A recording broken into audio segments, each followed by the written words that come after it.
Hi everyone, I'm Amada Bunijam and this is my final project, WaveBreak Pointe, a climate-resilient waterfront park designed for Miami Beach, Florida. What you're about to see is a park design that doesn't just look good, it actively protects the shoreline, adapts to the future sea level rise, and brings people together. Over the next several minutes, I'll walk you through science, design, and the strategy behind this concept.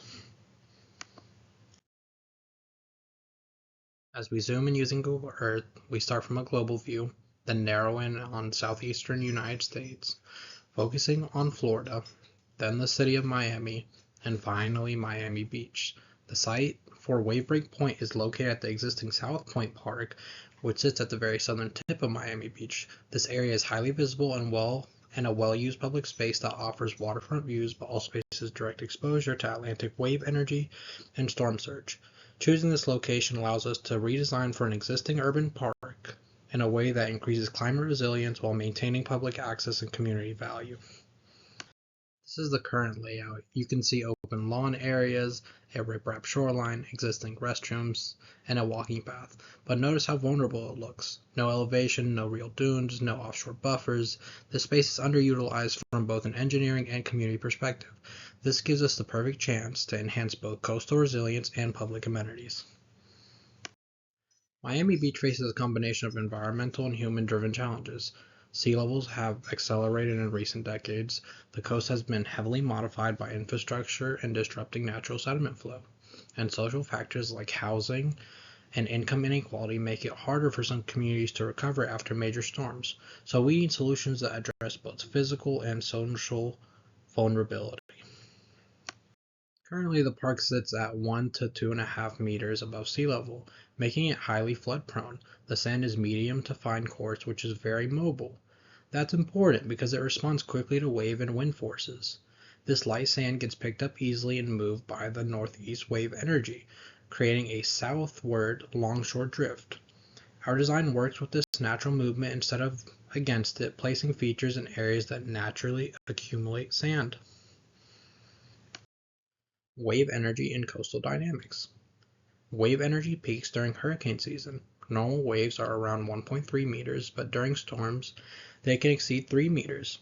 The northeast wave direction pushes water at an angle, driving longshore sediment south.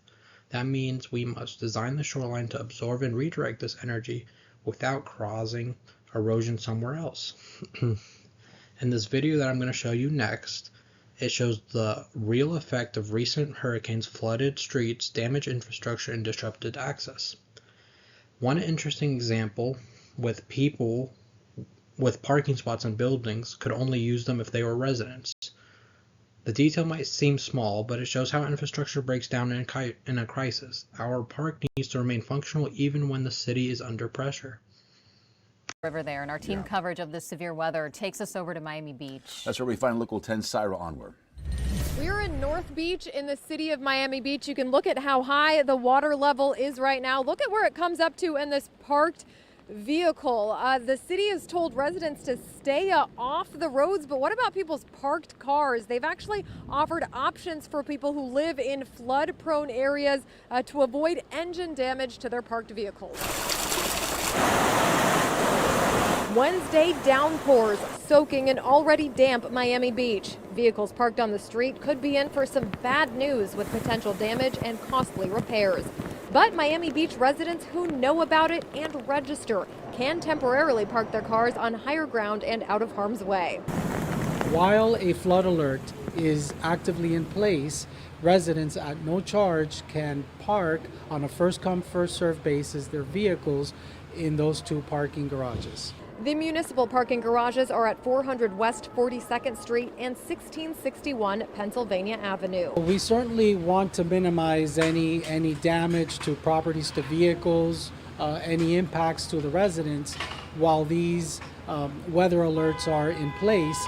So it's an opportunity for residents to be able to park their vehicles on higher ground rather than on low-lying areas on the street. People still out braving the weather despite flash flood warnings in the area. The city of Miami Beach asking residents and visitors to avoid floodwaters and to report flooding by calling 305-673-7625. Now, to be able to access those free garages within the city of Miami Beach, you have to be a resident. You can register your vehicle by going to miamibeachparking.com.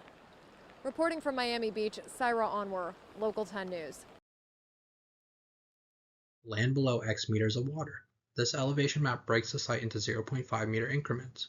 Most of the land is below 2 meters. That means even a minor storm surge could flood in it.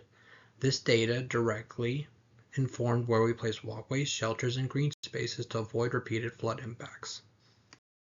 Flood levels by year. These projections show what flooding might look like every 10 years up to 2150. You can see how low-lying areas disappear gradually. That's why we can't just design for the now. We need to build with future water levels in mind, even if that means leaving parts of the site undeveloped or elevated. Stakeholders of WaveBreak Pointe. We considered several. First off, we have the local government, the city of Miami Beach. Second off, we have the coastal division of Miami-Dade County. Next off, we have residents and visitors. Next off, we have environmental NGOs. Then we have engineers and urban planners. We also have the tourism and recreational industry, along with emergency services such as FEMA. So first off, Dean's profile. Dean's profile models the shape a beach wants to take under natural forces. It's denoted as h of x is equal to ax raised to the 2/3, with the variables being as follows. On the right, we have a sample calculation using Dean's equation, and below that we have a graph of the offshore depth versus the distance. So next off, we have Brunn's rule. Brunn's rule estimates how much shoreline retreat will rise due to sea level. Brunn's rule is denoted as SL is equal to HB plus B. The variables are as seen below. To the right, there is a sample equation that I have calculated, and below that, there is a graph for shoreline retreat that shows retreat in meters over projected sea level rise in meters. Next off is sediment transport Shield's parameter. Shield's equation is as follows, and the variables are underneath that. To our right, we have sample calculations using Shield's parameters. Shield's parameter is important because it tells us when sediment is starting to move. If the Shield's parameter is greater than 0.03, then the sediment bed is most likely moving, and if it's greater than 0.1, then it is certainly moving. And our sample calculation is 0.157, which is greater than 0.1, so it is certainly moving. Next off, we have longshore transport, also called longshore drift or littoral drift. It is the movement of sand and sediment along a shoreline. It is primarily caused by waves hitting the coast at an angle. Below we have the equation Q is equal to KH to the 5/2 sine of 2 theta B. And underneath that we have the variables as follows. On the right we have a sample calculation where Q is equal to 76 thousandths meter cube per year. Next off we have sediment transport, overwash transport. The overwash transport equation is Q naught is equal to H naught times U naught times D over E. The sample calculations are to our right. Q in this scenario is 1.7. Overwash transport is important because it predicts the migration of barrier islands, improves dune reinforcement design, and explains barrier island changes. It typically happens during a storm surge and when waves push sand over dunes and inland. Next off, we have a low end transport. The equation for it is as follows. Below that are the variables that it stands for. On the right, we have a sample calculation. A low end transport pretty much means that wind also moves sand. It's important because it can predict dune migration rates and help wind fences and barriers.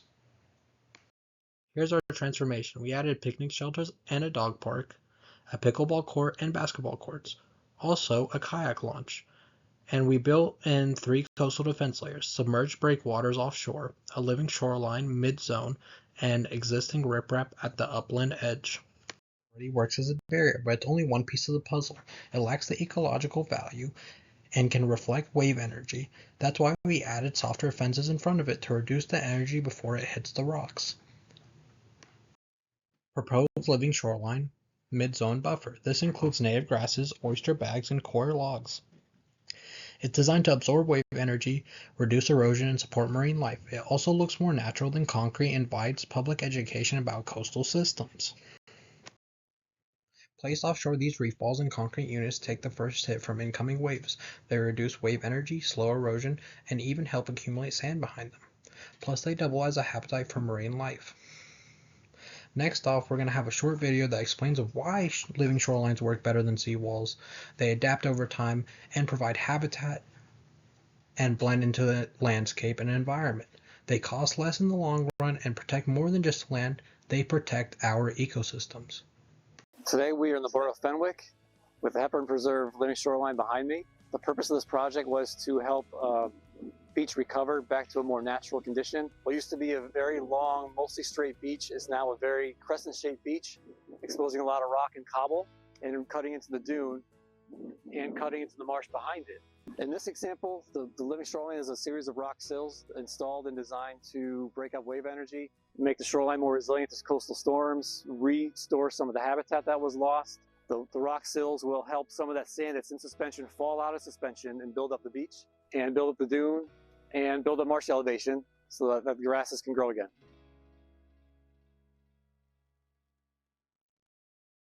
Engagement. We asked 3 questions. Residents asked, will access be limited?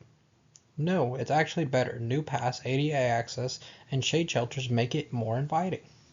City officials, does it meet resilience goals? Yes, we will align with Miami's Beach Climate Action Plan. Engineers asked, what about maintenance? We use self-regenerating materials like native plants and propose monitoring partnerships with local groups and schools. Those answer some of the community engagement questions that were provided. Reflection. Reflecting on this project, I felt like it was a very nice learning opportunity. I felt like I learned a lot. It combined a lot of engineering, climate science, and public design. I thoroughly enjoyed it, and I thought it gave us a lot of creative liberty and an opportunity for us to actually do some practical engineering work. So thank you for this experience, and thank you for listening.